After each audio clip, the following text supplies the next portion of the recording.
भूर्भुवः स्वः तत्सवितुर्वरेण्यं भर्गो देवस्य धीमहि धियो यो नः प्रचोदयात्।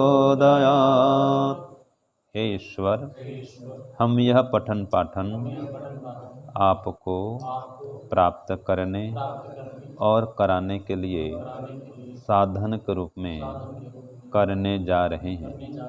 इस कर्म को और इसके कर्म फल को भी आपको अर्पित करते हैं। ओम शांति शांति शांति। सबको सादर नमस्ते जी। हमारा वेदांत दर्शन का तृतीय अध्याय का तृतीय पाद चल रहा है, ठीक है ना जी। और विषय हमारा क्या चला था जी कि उपासना प्रकरण में, ठीक है, जो सकारात्मक प्रार्थना है वो तो कर सकते हैं कि हे ईश्वर आप आनंद स्वरूप हैं, मुझे आनंद दीजिए, मुझे ज्ञान दीजिए, विद्या दीजिए, बुद्धि दीजिए। ये प्रार्थना परक तो वाक्य ले सकते हैं। और उसको मार दीजिए, उसको काट दीजिए, ठीक है, ऐसी प्रार्थना नहीं कर सकते उपासना काल में। तो उपासना काल में ये वर्जित है, ठीक है ना। ये हमारा विषय चल रहा था। तो सूत्र संख्या 26 तक हमने पढ़ा था। अब आगे चलेगा सूत्र संख्या 37 है, हाँ 27। 26 तक हुआ था, अब चलेगा 27। तो सूत्र बोलिए, सांपराये तर्तव्य अभावात तथा ही अन्ये। देखो यहाँ पर आया सांप्राय। सांप्राय का मतलब होता है मोक्ष मार्ग में। सांप्राय माने मोक्ष मार्ग, ठीक है। तो सांप्राय माने मोक्ष मार्ग में। तो ये हो गया सूत्र। अब लिखना है इसका प्रश्न। लिखिए प्रश्न 27। क्या मोक्ष मार्ग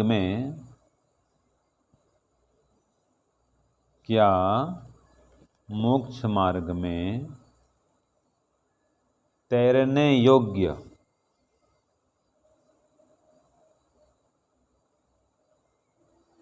कोई जल या नदी है?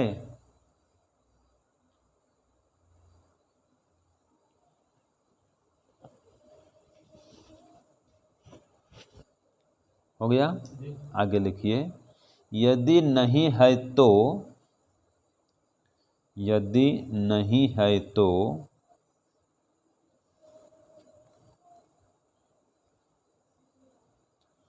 मोक्ष मार्गी क्या करता है?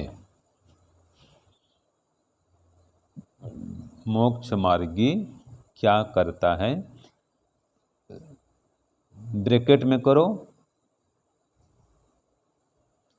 कैसे मोक्ष तक पहुंचता है या कैसे मोक्ष को प्राप्त करता है, ये ब्रैकेट में करिए। हाँ जी, क्या लिखे? लिखिए, मोक्ष मार्ग में तैरने योग्य कोई जल या नदी, हाँ क्या मोक्ष मार्ग में ना तैरने योग्य कोई नदी या जल है, यह प्रश्न हुआ। यदि नहीं है तो मोक्ष मार्गी क्या करता है?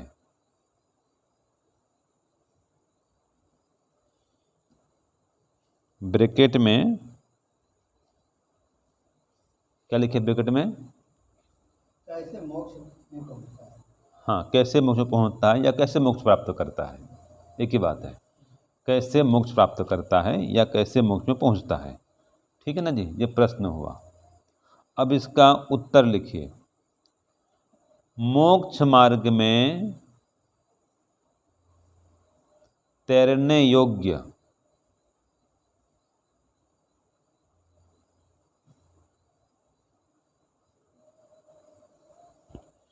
मोक्ष मार्ग में तैरने योग्य कोई जल या नदी वास्तव में नहीं है। कोई जल या नदी या न होने से कर दो, जल या नदी न होने से, नहीं है कि जगह में न होने से कर दो, जल या नदी नहीं होने से या न होने से मोक्ष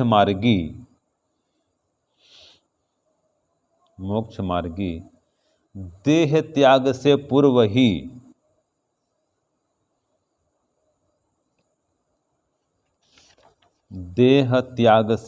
ही सभी सकाम कर्म छोड़ देता है।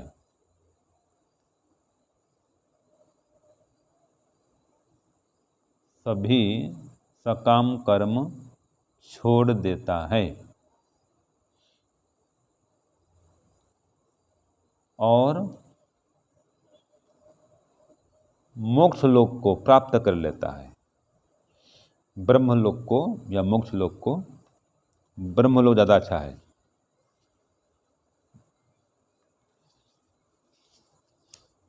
ब्रह्मलोक को प्राप्त कर लेता है। ऐसा ही अन्य शाखा वाले पढ़ते हैं। ऐसा ही अन्य शाखा वाले पढ़ते हैं।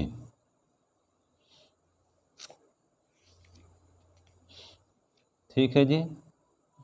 तो देखो यहाँ पर स्पष्ट कर दिया भाष्य में कि भाई इस मार्ग में कोई नदी नहीं है, जैसे कि लोग मानते हैं वैतरणी नदी होती है, उसको गाय के पूंछ पकड़कर पार करना होता है। तो वास्तव में यहाँ पर ऐसा कोई नदी का उल्लेख नहीं है जिसको कि गाय का पूंछ पकड़कर पार करे। हाँ, यहाँ पर यह दिया है विरजा नाम नदी, विरजा नाम की नदी है और वो भी अलंकारिक है और उसको पार करने के लिए कहा है। कैसे पार करेंगे? तो खुद भी विरज हो, विरज माने निर्मल हो, रज माने अशुद्धि, धूल कण मिट्टी आदि, तुम अशुद्धि, तो अशुद्धि को दूर करो, निर्मल हो। तो कहीं तैर कर नदी पार करने की बात नहीं आई है। तो कहा इसमें तो सूर्य द्वारेण है, ज्ञान मार्ग से पार हो जाओ और ब्रह्मलोक को पहुँच लो। और जो यहाँ पर और लिखे थे हम कि निष्काम कर्म करो, सकाम कर्म छोड़ो। तो सकाम कर्म छोड़ देता है मुख्य मार्गी और क्या करता है? मोक्ष में पहुँच जाता है। तो जब तक ये मल है, दोष हैं, अविद्या आदि क्लेश हैं, ठीक है, और सकाम कर्म है, तब तक मोक्ष नहीं होता है। जब इनको छोड़ देता है सकाम कर्म को और सभी मलों को, क्लेशों को, तो उसका मोक्ष हो जाता है। ये सूत्र 27 में बताया गया है। ठीक है ना। तो अब आगे चलिए सूत्र 28, बोलिए छंदतः उभय अविरोध। ये हो गया सूत्र 28। अब देखो इसका थोड़ा प्रकरण देखना पड़ेगा, इसमें क्या कह रहा है। प्रश्न लिखने के पहले इसकी एक भूमिका है। तो इसमें है कौशिकी वचन और मुंडक उपनिषद, दो ग्रंथ की चर्चा इसमें है। तो उनमें सुकृत और दुष्कृत माने पुण्य और पाप, इसके नाश की बात आई है। सुकृत दुष्कृत जो हो, पुण्य पाप जो हो, हानम अभिष्टम, तो इसको नष्ट करने की बात आई है, अभिष्ट है।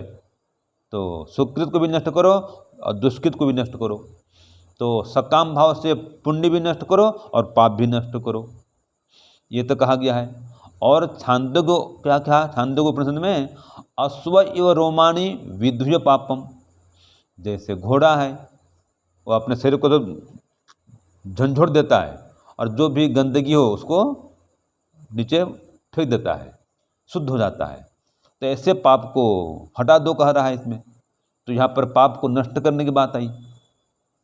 तो ये कह रहा है भाई, यहाँ तो कह रहा है कि पापम विधुय, पाप को घोड़े के समान हटा दो, और वहाँ पर आया था कि पाप पुण्य दोनों को हटाओ। तो ये थोड़ा इसमें टकराव आ रहा है, ऐसा कह रहा है। विरोध नजर आ रहा है, तो इसको उत्तर दिया उभयथा अविरोध। नहीं, कोई विरोध नहीं आता है। ठीक है ना जी। तो ये प्रश्न आएगा, क्या कोई आता है विरोध इसमें? लिखिए प्रश्न, इसके आधार पर प्रश्न लिखिए। अब पापम विधुय, जो ऊपर पढ़े ना, विधुय पापम, अभी जो पढ़े थे वही है। तो लिखो प्रश्न में, पापम विधुय, यह कथन किस रूप से कहा गया है? पापम विधुय, यह कथन किस रूप से कहा गया है, या किस रूप में कहा गया है भी चलता है।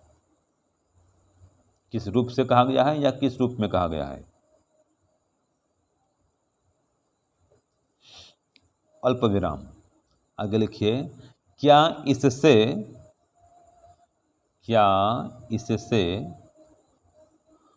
उपनिषदों में विरोध नहीं आता?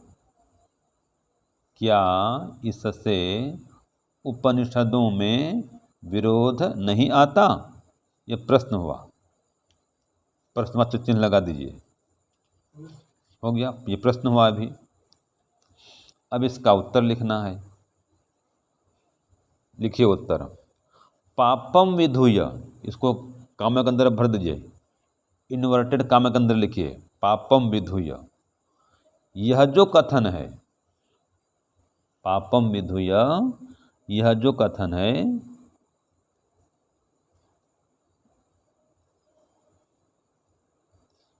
ये सामान्य रूप से कहा गया है, सामान्य रूप से कहा गया है।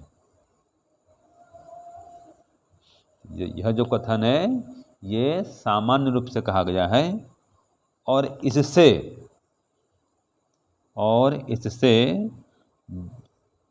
उपनिषदों में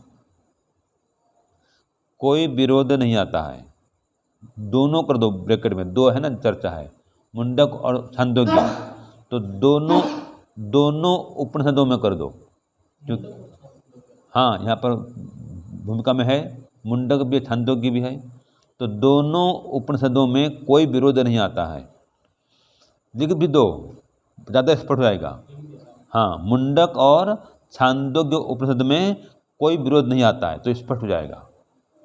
ठीक है, तो क्या हुआ उत्तर, पापम विधुय, यह जो कथन है यह सामान्य रूप से कहा गया है, इससे छांदोग्य और मुंडक उपनिषद में कोई विरोध नहीं आता है। ठीक है ना, एकदम स्पष्ट हो गया। हाँ, हो गया। अब देखो, छांदोग्य में क्या कहा था, यद पाप प्रहाणम उक्तम, ये पाप को नष्ट करने की बात कही गई थी वहाँ पर, पाप प्रहाणम उक्तम। ठीक है ना, तो यहाँ पर तो भाई पाप को नष्ट करने की बात कही गई है छांदोग्य उपनिषद में, लेकिन वह प्रतिबंध रूप से नहीं कहा गया है, न तत्प्रतिबंधता उक्तम, तो वह प्रतिबंध रूप से नहीं कहा गया है कि पाप को नष्ट ही करके, ऐसा नहीं कहा है, तो सामान्य कहा। तो इसलिए कहा तत्पापम एव विधुव, एव नहीं लगा, एव माने ही, तो पापम एव विधुव ऐसा तो नहीं कहा है। ठीक है, किंतु पापम विधुय छंदतः ऐसा कहा है, ये सामान्य कथन हो गया, मतलब पाप को नष्ट करके ऐसा कहा है। ठीक है, दोनों अंतर है कि नहीं है, पापम एव विधुव, पाप को ही नष्ट करके ऐसा नहीं कहा है, तो क्या कहा है, पापम विधुय, पाप को नष्ट करके, ही शब्द नहीं लगाया है। तो छंदतः माने अनायासतः खलु उक्तम अस्ति, तो ये सामान्य रूप से कहा गया है। छंदतः माने सामान्य रूप से, अनायास रूप से कहा गया है। ठीक है, तो इसलिए न पुण्यम विधुयति इति गम्यते, तो पुण्य को नष्ट करके भी समझा जा सकता है। ठीक है ना, पाप को नष्ट करके भी और पुण्य को भी नष्ट करके, तो पुण्य माने कौन सा, सकाम पुण्य, तो न पुण्यम विधुयत इति न गम्यते, माने पाप को नष्ट करके नहीं है, ऐसा नहीं है, नहीं, पुण्य को नष्ट करके नहीं चलो, ऐसा नहीं कहा है, पुण्य को भी नष्ट करो। कौन सा पुण्य को, सकाम पुण्य को, तो पाप को नष्ट करो, साथ में सकाम पुण्य को भी नष्ट करो। तो ये गृहीतुम शक्यते, ऐसा दोनों ग्रहण होता है, ग्रहण कर सकते हैं। ठीक है। अगर ऐसा कहा था कि पाप को ही नष्ट करो, ये पुण्य बात नहीं आती, लेकिन यहाँ पे कहा है नहीं, पाप भी नष्ट करो और सकाम पुण्य को भी नष्ट करो तो मोक्ष होगा। तो इस प्रकार से छंदतः अप्रतिबंधतः कथनेन उभयत्र विरोध न भवति। तो ये सामान्य कथन है, छंदतः माने सामान्य कथन, किसी प्रतिबंध से बंधा हुआ नहीं है। तो ऐसा कथन करने से दोनों में कोई विरोध नहीं है, पाप भी नष्ट करो और सकाम पुण्य को भी नष्ट करो, ठीक है। तो विधुय इति क्रियापदम उभयत समानम, ये जो विधुय शब्द है दोनों में लागू होता है, माने पाप को भी छोड़ो और सकाम पुण्य को भी छोड़ो, इसलिए इसमें कोई विरोध नहीं है। तो तत्र तस्मात् तत्र न तस्मात् न तत्र विरोध न भाव्यम, इसलिए कोई विरोध इसमें नहीं है। तो जहाँ भी ये आ रहा है पाप को भी छोड़ो, देखो आया ना, सुकृत दुष्कृत योग सबसे ऊपर पढ़े थे, सुकृत भी नष्ट करो और दुष्कृत भी नष्ट करो। तो सुकृत माने सकाम पुण्य, दुष्कृत माने पाप, दोनों को छोड़ना पड़ेगा तो मोक्ष होगा। ये यहाँ पर अभिष्ट है, इसलिए कोई विरोध नहीं है। ये सूत्र 28 हो गया जी। अब चलते हैं सूत्र संख्या 29, बोलिए। गते है अर्थवत्वम उभयथा अन्यथा ही विरोधः। यह हो गया सूत्र 29। लिखिए प्रश्न इसका। देवयान मार्ग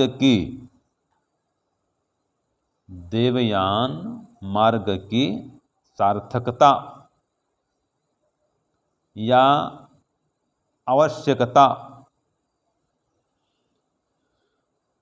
किस प्रकार से है? देवयान मार्ग की सार्थकता या आवश्यकता किस प्रकार से है, यह प्रश्न हुआ। उत्तर लिखिए, सूत्र तो हो जाएगा, है ना, हिंदी में लिखिए इसका। देवयान मार्ग की सार्थकता या आवश्यकता है, ये उत्तर होगा। देवयान मार्ग की सार्थकता या आवश्यकता है, अल्प विराम।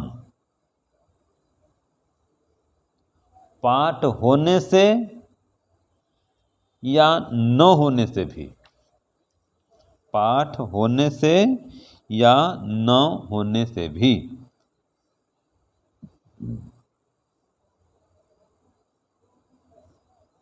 दोनों प्रकरणों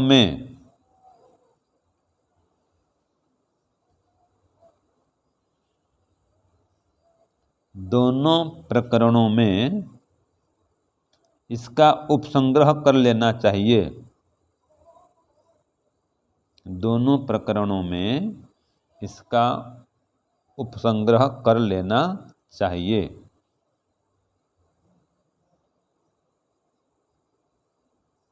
अन्यथा विरोध आने से, अन्यथा विरोध आने से या अन्यथा विरोध आएगा, ऐसा भी कर सकते हैं।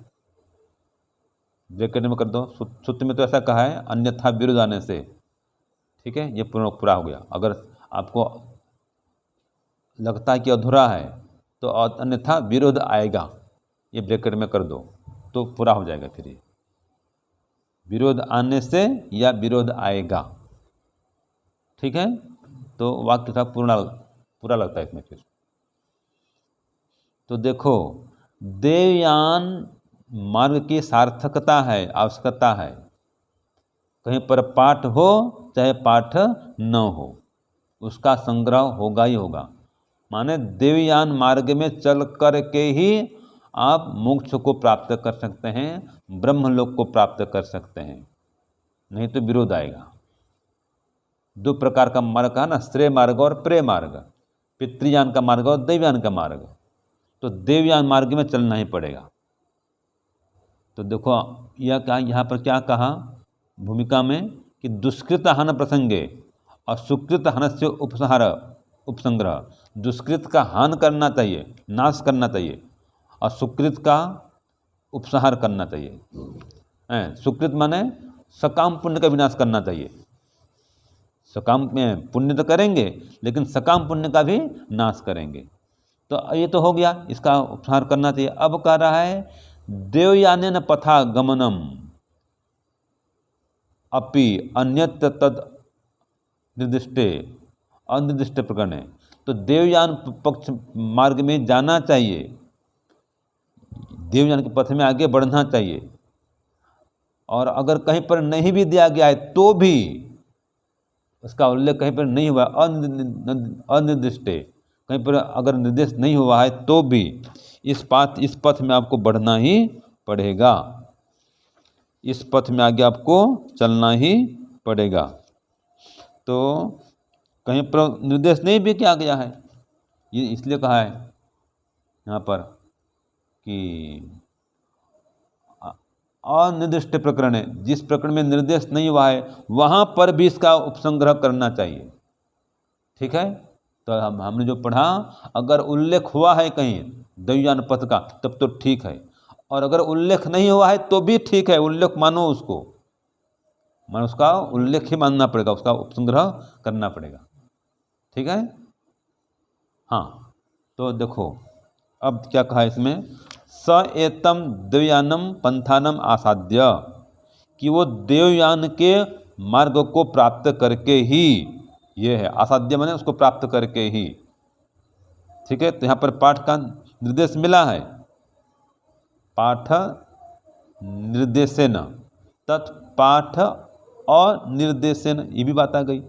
तो पाठ निर्देश हुआ है ठीक है, और कहीं पर पाठ निर्देश नहीं है तो भी उभयथा प्रकारेण, दोनों प्रकार से इस पथ में आगे बढ़ना चाहिए।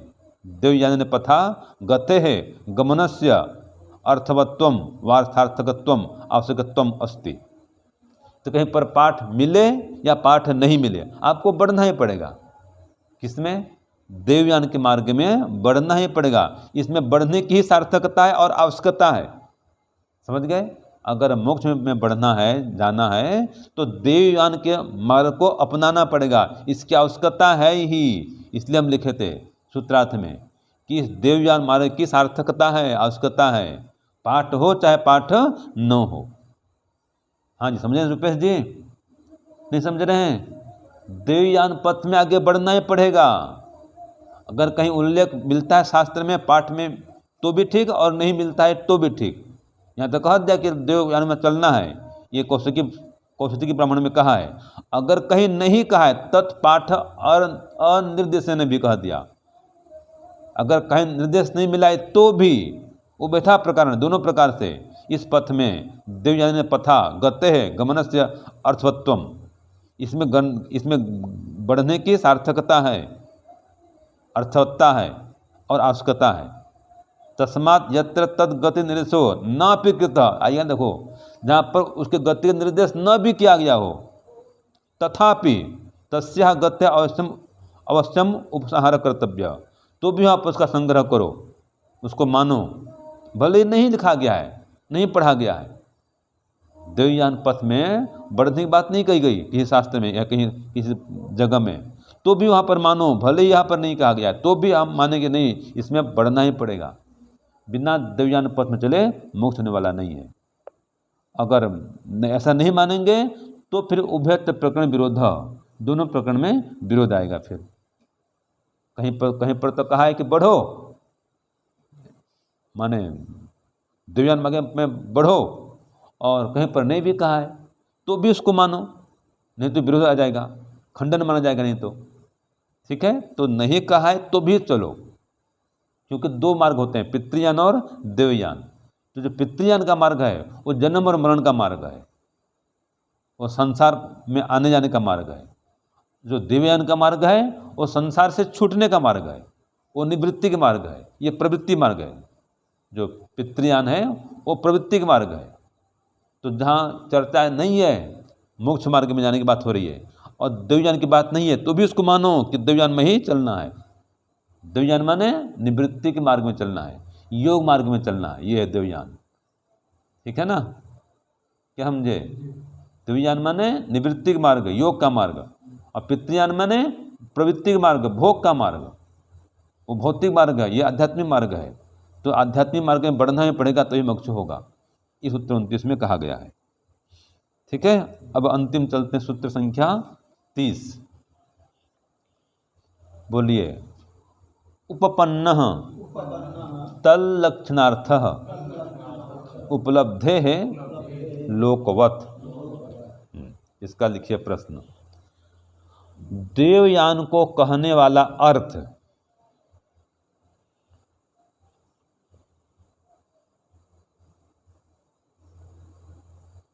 देवयान को कहने वाला अर्थ बराबर ब्रह्म प्राप्ति कैसे सिद्ध है? अर्थ बराबर ब्रह्म प्राप्ति। तो क्या सार निकला? देवयान को कहने वाला, ठीक है, जो अर्थ है, अर्थ माने ब्रह्म की प्राप्ति है, वो कैसे सिद्ध है या कैसे सिद्ध होता है भी लिख सकते हैं। हाँ है, ठीक है, दोनों बात है, ठीक है। तो इसका उत्तर लिखो, उत्तर 30। देवयान को कहने वाला अर्थ, देवयान को कहने वाला अर्थ बराबर या अर्थात ब्रह्म प्राप्ति सिद्ध है।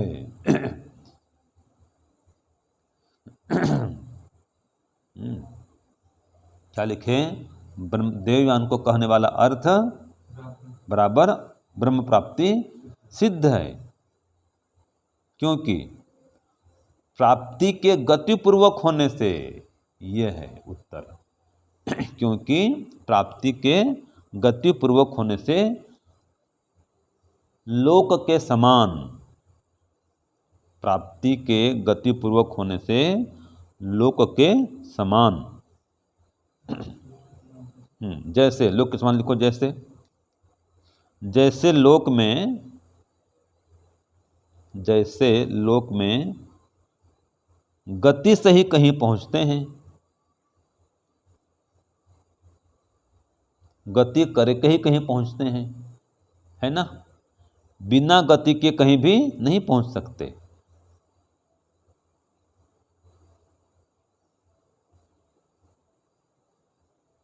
इसी प्रकार नहीं पहुंच सकते, बिना गति के कहीं नहीं पहुंच सकते। इसी प्रकार देवयान मार्ग में चल करके ही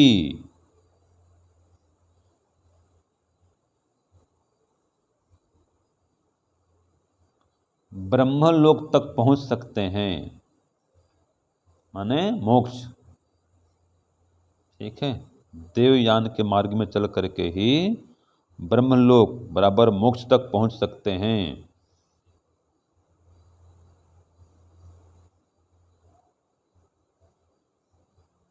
हो गया? बस पूरा हो गया। तो देखो, अगर आपको मोक्ष प्राप्त करना हो तो देवयान के मार्ग में चलना ही पड़ेगा, ये इसका सार निकला। और ये देवयान में चलने वाला ब्रह्म को प्राप्त कर ही लेता है। क्यों कर लेता है? क्योंकि गतिपूर्वक होने से जो प्राप्ति है गतिपूर्वक होती है। आप चल रहे हैं, देवयान के मार्ग में चल रहे हैं तो कभी तो पहुँचेंगे। क्यों जी पद्मनाभ जी? चल रहे हैं ना भाई, तो आज नहीं तो कल पहुँचेंगे। और चलना छोड़ दिए तो नहीं पहुँचेंगे। तो अगर देवयान के मार्ग में चल रहे हैं तो पहुँचेंगे। जिसे लोग भी देखते हैं, आपको चलना है, जाना है दिल्ली, चलते रहो, बाइक में, कार में, ट्रेन में, किसी साधन में चलते रहो तो पहुँच जाओगे। और चलना बंद कर दोगे तो पहुँचोगे क्या? नहीं पहुँचोगे। इसी प्रकार से देवयान के मार्ग में चलते रहो तो ब्रह्म प्राप्ति सिद्ध है। तो कौन सा मार्ग है देवयान का मार्ग? हमारा मार्ग, ऋषियों का मार्ग, जो हम जिस पर हम चल रहे हैं। ब्रह्मचर्य का मार्ग, संन्यास का मार्ग, योग का मार्ग, आध्यात्म मार्ग, वेद मार्ग, ठीक है। इसको बोलते हैं उत्तरायण का मार्ग, श्रेय मार्ग, ये मार्ग है, ये है देवयान का मार्ग। तो इस पर चलेंगे तो निश्चित रूप से वहाँ पर पहुँच जाएंगे। इसीलिए कहा दिया, देखो नीचे पुण्य पापे विधुय निरंजनः परमं साम्यम उपैति। ये श्रुति दिखा रहा है कि पाप पुण्य दोनों को छोड़ करके, ठीक है, इस देवयान के मार्ग में चलने वाला परम साम्यम, उस परम पिता परमात्मा से समानता को या उसका सहधर्मता को प्राप्त कर लेता है, मनुष्य लोक को प्राप्त कर लेता है। इसलिए कहा ब्रह्मविद आपनोति परम, जो ब्रह्म को जानने वाला होता है, उसका ध्यान करने वाला होता है, वही उसके परम पद को प्राप्त करता है। तो ये कह रहा है तस्मात् द्वैयानेन पथा गमनम तो अनायासम संभव्यते, इसलिए देवयान के पथ में चलना ही पड़ेगा। अनायास बढ़ो, बिना कोई शंका के बढ़ो। ठीक है, अगर बढ़ेंगे देवयान मार्ग में तो ब्रह्मविद बन जाएंगे, ब्रह्म को प्राप्त कर लेंगे। लेकिन ये भी कह दिया पाप पुण्य दोनों को छोड़ना पड़ेगा। तो पाप माने गलत काम छोड़ो और पुण्य माने सकाम पुण्य को छोड़ो। तो दोनों को छोड़ेंगे तो जाकर के इस दिव्यान के पथ पर चलते हुए ब्रह्मलोक को प्राप्त कर लेंगे। ये सूत्र 30 भी पूरा हुआ।